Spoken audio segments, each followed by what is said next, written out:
Good morning, good evening, good afternoon, ladies and gentlemen. Welcome to another scene of Darkness in Dublin, the Changeling venue.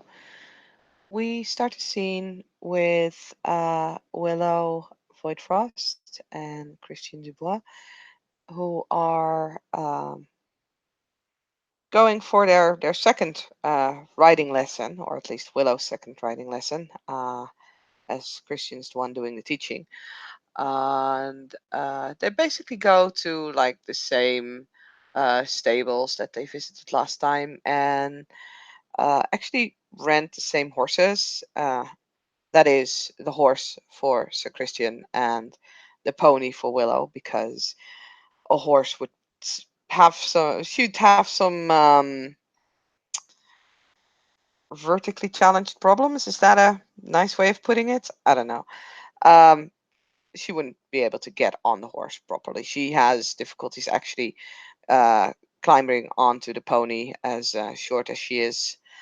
And yeah, the two of them, after a short round and like stable grounds, will head out again. This time taking a trail that's not so much through fields, but through like a small forest, like past the edge of it.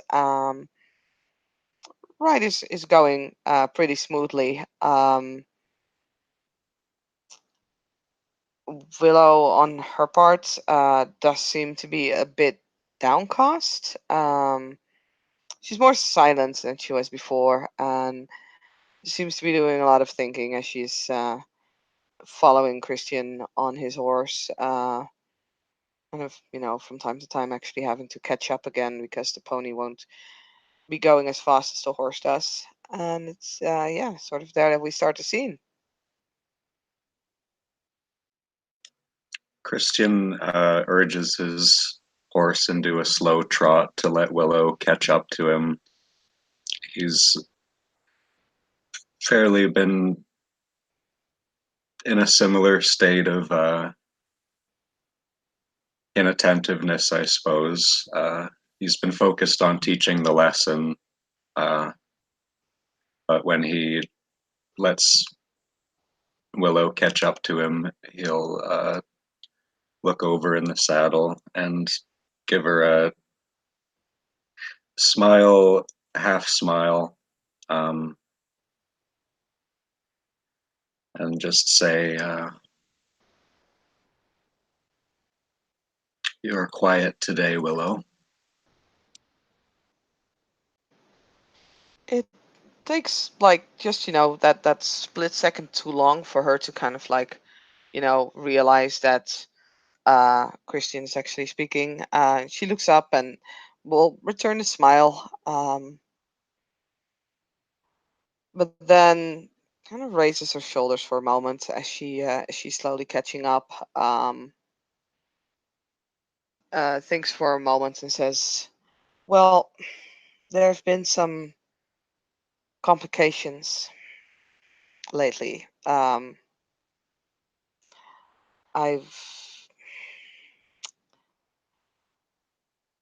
I've committed a terrible act, and I am not quite sure how to deal with it yet."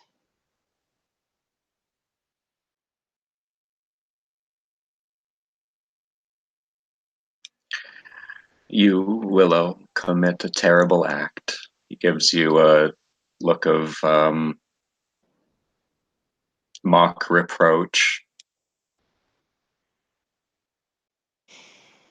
I'm responsible for the death of someone.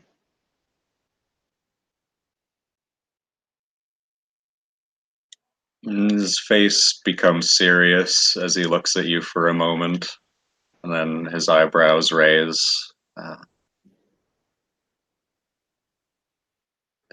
Responsible for the death of someone. Uh, do you wish to speak of it?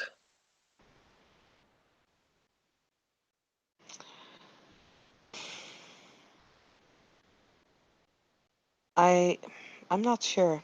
It's but I will have to speak about it soon, because a part of the punishment that I've received is that I will admit my mistakes loudly and publicly.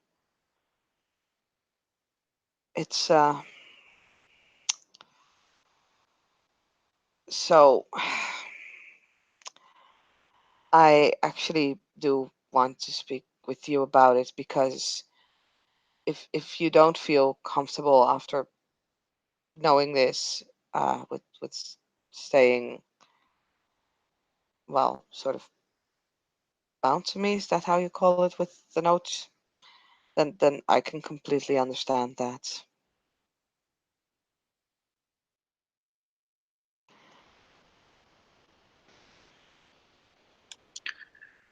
He's just giving you a look and a very serious look, and he nods expectantly. So I don't know if you heard that uh, in a inn, honeycomb inn, within our barony, there was a merfolk murdered, and the owner of the bar came to my husband, complaining about it. So after she left, I offered to go and try and find some merfolk to bring them the news, and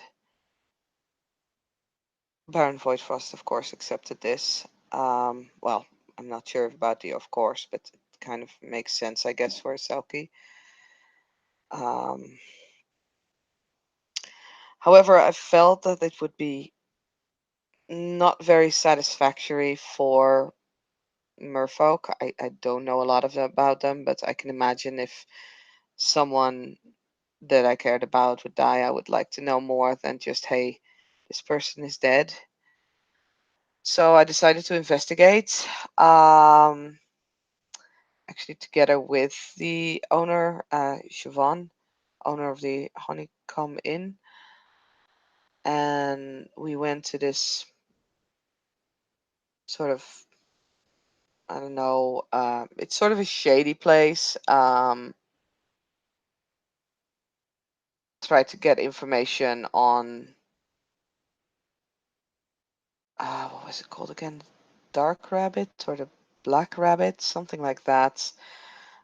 Um, because it was that individual that actually murdered the merfolk. Couldn't really find much, but then someone pointed us in a certain direction. We went that way, but all of a sudden I wasn't there anymore. I was in this really strange place that sort of looked like a lab of some kind. I couldn't really feel any kind of glamour. It's just like there was a barrier or something, like thick mist. And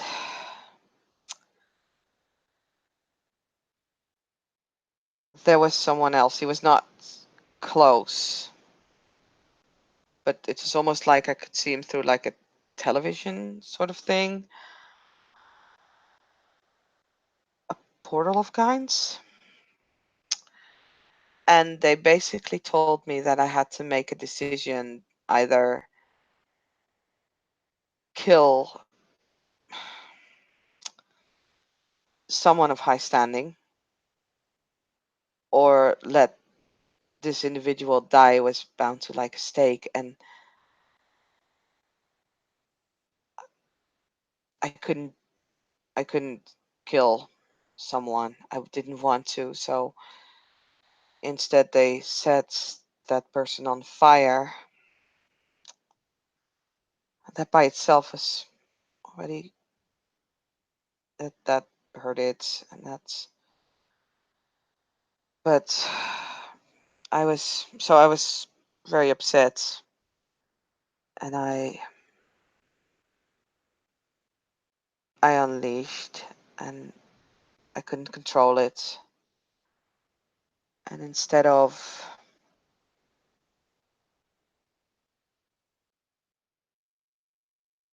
getting this person back to life, I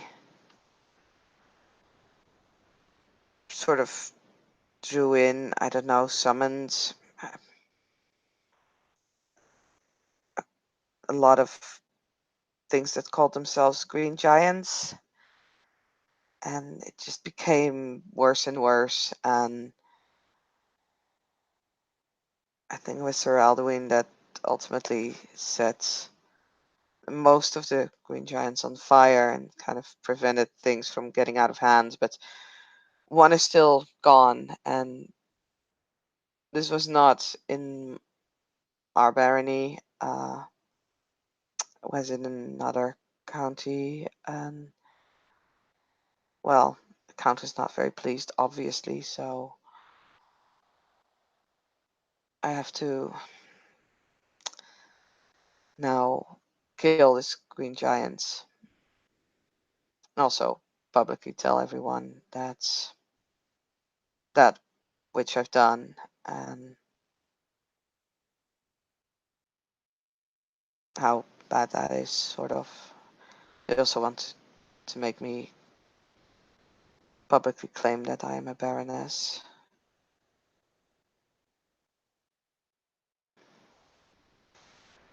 So yeah, now you know, and like I said, I can understand if you don't want to be tied to me. I'm sort of a massive embarrassment right now. Christian's just holding his reins calmly, um, guiding the horse in its slow trot beside your pony.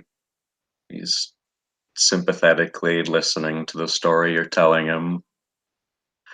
And then he turns his head away very uncomfortably when you say that and makes a pursed face, almost like he just took a spoonful of poison.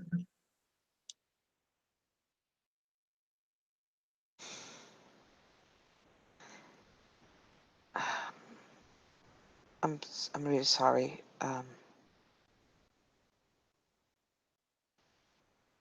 This was not what I hoped. Well, I mean, I don't think anyone wants for something like this to happen, but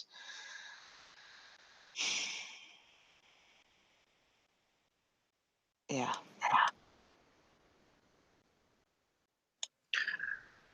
Willow, I will confess that I have had second thoughts as to our arrangement, he finally says. However, not since you have told me this story. The facts change nothing. The truth is, I was. And he turns red, his pointed ears that you can see being chimerical will turn red. I was too eager to offer my fealty to any lord. I did offer to you because I trust you and you are my friend. And yet, I believe I have violated the last command that my former liege lord set me forth when he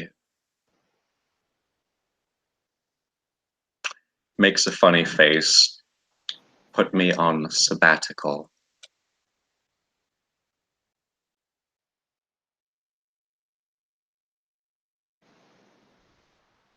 Oh, I'm I'm sorry.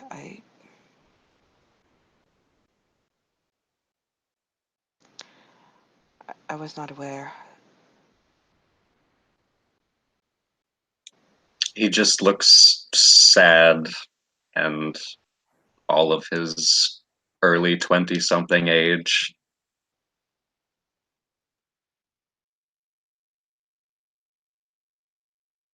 I mean, you you gave your oath to me freely, and I would not want to keep you bound if that is not your wish.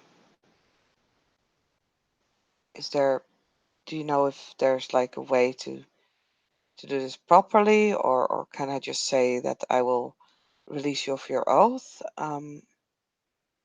Because I will.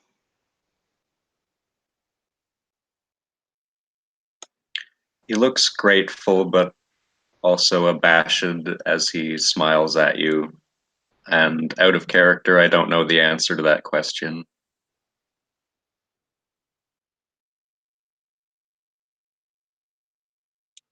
I don't actually know the formality for revoking oaths of fealty. The person who accepts the oath in this case can relieve you of it. It requires some interesting wording.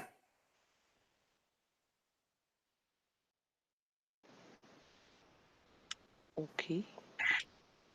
I think Christian would probably be aware of it and be able to communicate that. Mm-hmm. Give me a moment while I message Saskia. Oh, and let me grab my phone, because if I try and start up Facebook right now, my computer will probably not like me a lot.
Just a point for Dylan. Dylan, Yep. you never put in that you made the oath in your blue book. You're still gonna have to put that in. I think it's on page 2. I looked, I didn't see it. All I saw was the XP, but I'll double check. Again, I just was scrolling through both pages. Yeah, I did put it on there.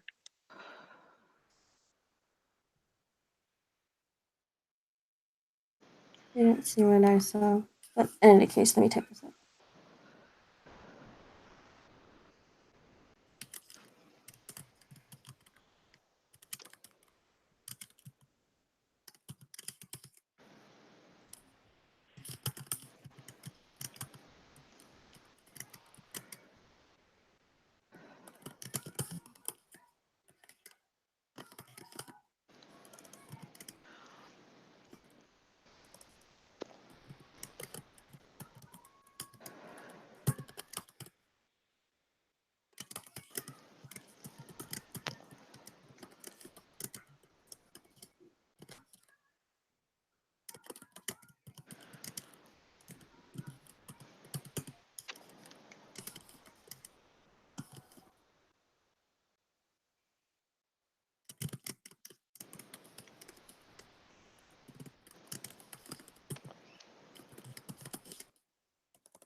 Lots of typing happening.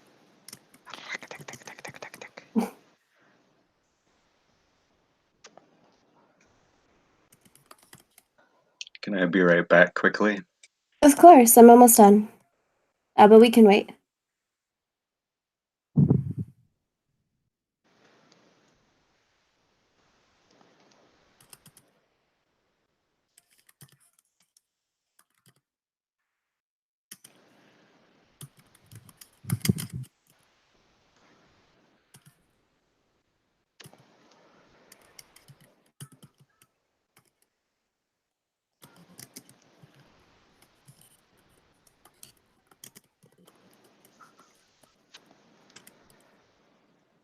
There you go, Saskia.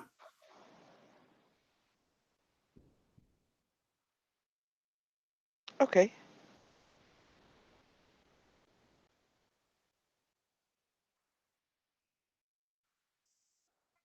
Check. Is this what Willow comes up with, or is this something that she knows, or is it like words are being put in her mouth? Oh, words are being put in her mouth. Okay, check. Let me see. Don't really have can I? Do have etiquette. Alright, so you would have been told previously by maybe Natalia or maybe Void Frost about the creation of oaths and the revoking of oaths. Okay. Oaths are dangerous things that are not to be messed with, or meddled with, is what the word they would have used. But sometimes things don't work out. It is stressed that if you're going to make an oath, you need to be serious about it. But in the occasion something doesn't work, there's a way to undo it. There is a releasing of the oath as long as both parties are aware that these things cannot be always easily undone. And if such an occasion needs to happen more than once, there will be consequences. Yes, check. Basically, it's acknowledging people who made the oaths together that it didn't work this time, and if you fuck up with the dreaming again, it's gonna punish you. Mm-hmm. Cool, Okay. cool. Back, by the way. Okay. So, Willow will think on this for a little bit, and will then look back at Christian and says, "By the dreaming, your oath was stated and accepted in good standing. But as the dreaming gives, it can take, and by this it will. You are released from this oath so as to not offend others that were promised. Take this occasion to reflect actions, for words cut deeper and cannot always be easily undone."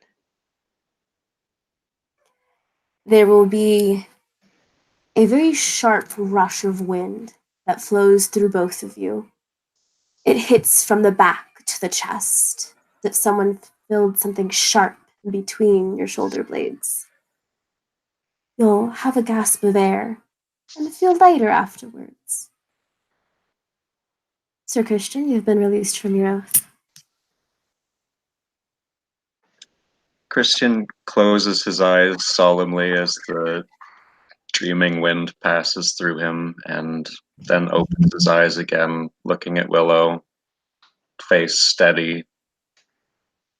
He reaches down from the saddle, places a hand on her shoulder, and smiles at her sadly. My mother thanks you.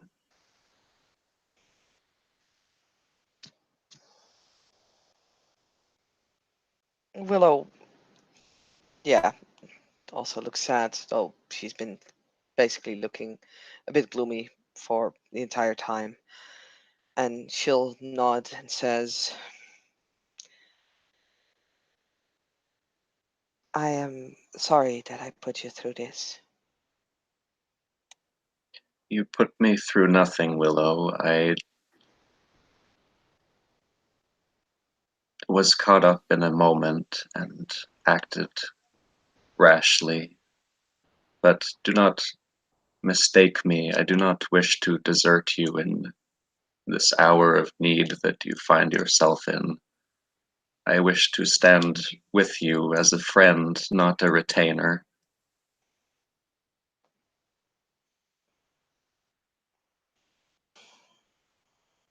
Thank you. That means a lot. I will. I might take you up on that offer, but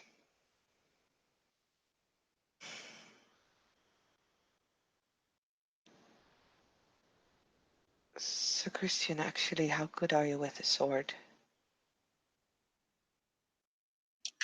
He takes his hand off your shoulder slowly, looks down at you from his saddle, his smile turning proud.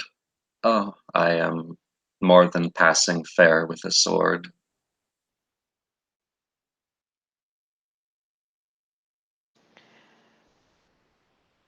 I know I already owe you greatly for teaching me how to ride a horse, but I was wondering if you could teach me the ways of a sword, as I will probably need that sort of skill when I find this green giant. As part of my punishment is to send it back to where it came from.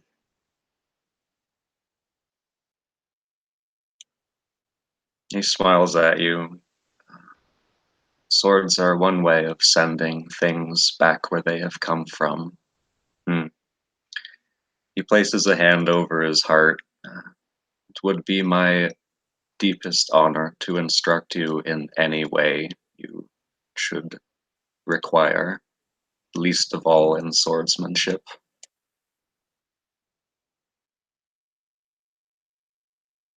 Thank you. I may have been slightly poetic, phrasing the punishment that I was given. I am sent to kill it.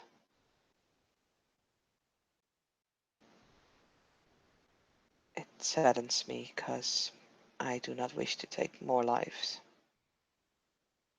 The one that died because of my decision was already.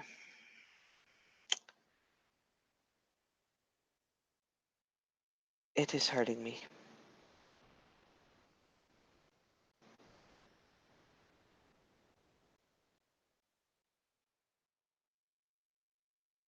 I did not wish for it to happen. I might have done the same myself if I thought it possible to bring one back to life who had been unjustly slain. And yet I know firsthand and well enough that the unleashing of arts is a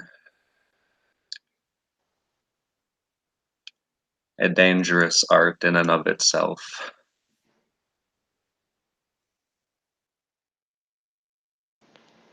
Indeed, I I was. Mm, I suppose desperate is the right word for it, although I loathe to use it.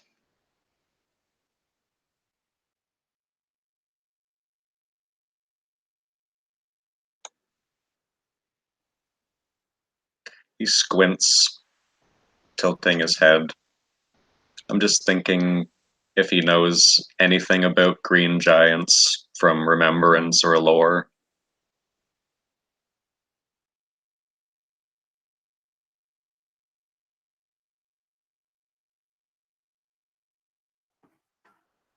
Their tail spun in a tail. He would have some inkling of people hunting them once upon a time, ages ago, but there was never confirmation that they were real, never confirmation that he had seen in his own eyes.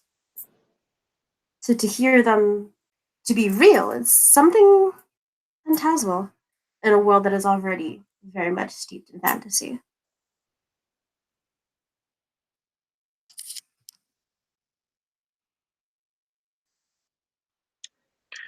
It is a shame that such a creature, well, it was brought to our world, this gray world. How it got here is no matter. It is here. It is a shame that it must be destroyed, if in fact it must be destroyed.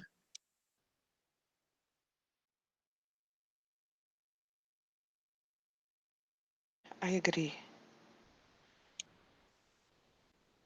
It is a stranger in this land, as I was once a stranger in this land, although it does not have the benefit of this. He sort of makes a gesture between you and himself, like he doesn't quite know how to put it, and then he just says, body.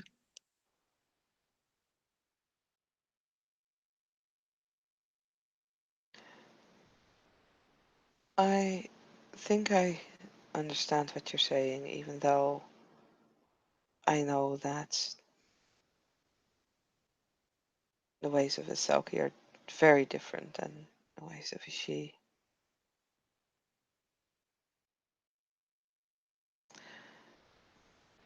I wish there was another way. I feel like this creature is not to be blamed for my mistakes, but will be simply by being here. Didn't chose to be here.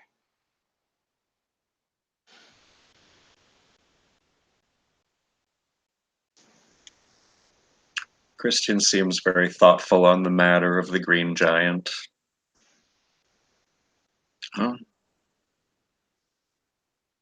it is as Arcadian as I myself, in a way. Although I suppose what we must do to it may depend on the actions of this giant. Perhaps it will be largely benign. Who can say?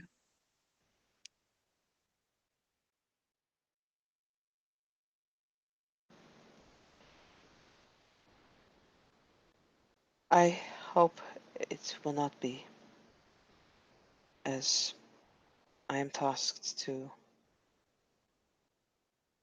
deal with it. I would hate to kill yet another innocent creature.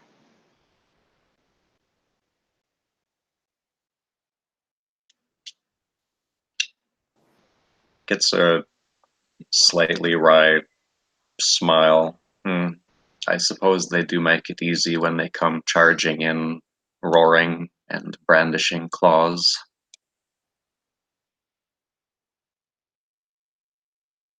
Yes. Yes, it would. It would make it easier.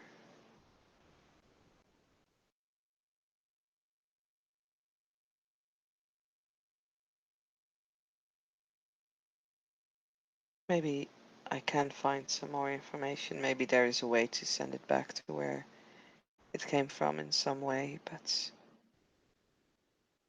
I'm not sure if that would be enough for my punishment to be fulfilled. His smile almost turns devilish. Well,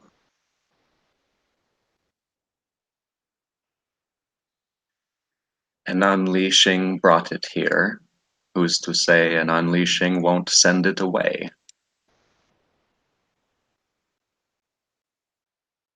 If only it would be that easy, but as you just pointed out, unleashing is a very dangerous act and has many ways in which it can go wrong.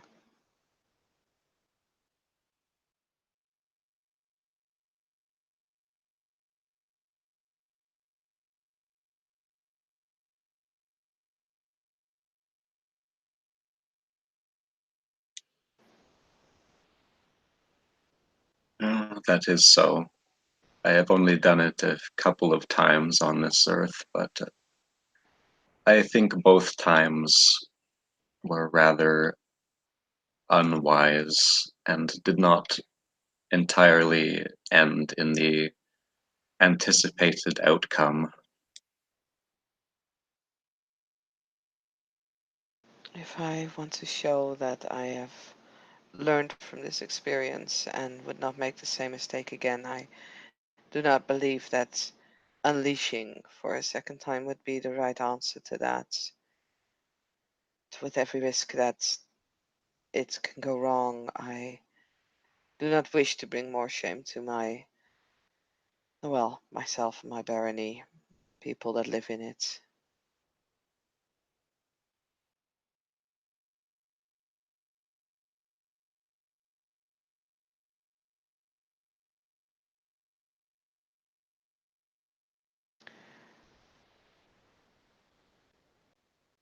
I became a baroness. Well, I chose to marry Baron Voidfrost because I wanted to be able to help. I wanted to be in a position where I could. And this is not how I'm helping. Far from it, so.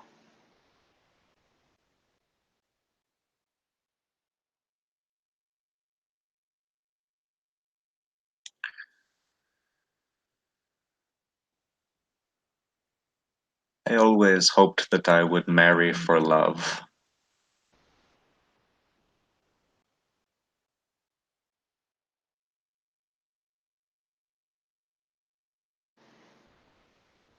To be honest, I once hoped the same, but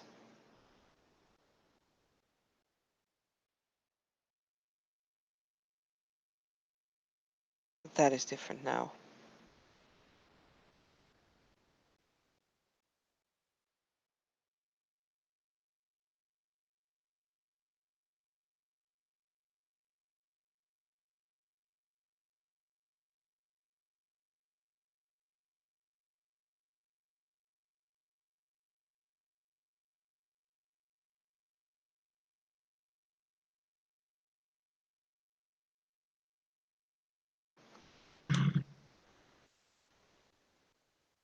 He tilts his head and nods. Well,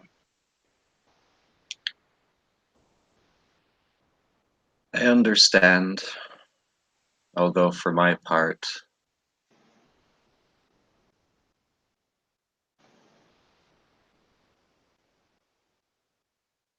without my title, I have yet been reminded of the good that I can do as the people of Newshire, you informed me, have taken to singing my praises. Uh, I wish to continue to see how far I can go, just being Ronir, not Sir.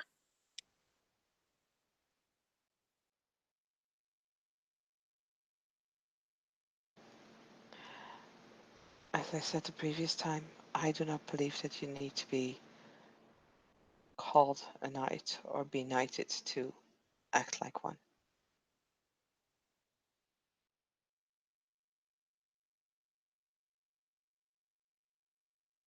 He smiles, and one need not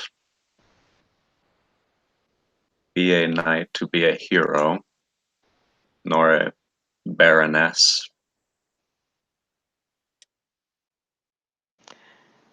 I I have never considered myself to be a hero. An opportunist maybe, but not a hero. Hmm. Well, that comes when others consider you a hero. Uh, just calling yourself one is rather useless without the deeds. That is very true.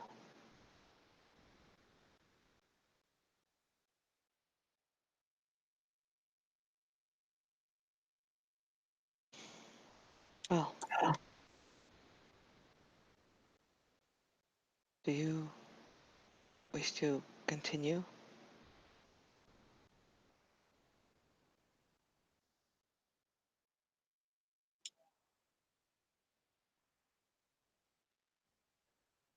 Mm, he'll gently rein up on his horse and continue down the forest trail.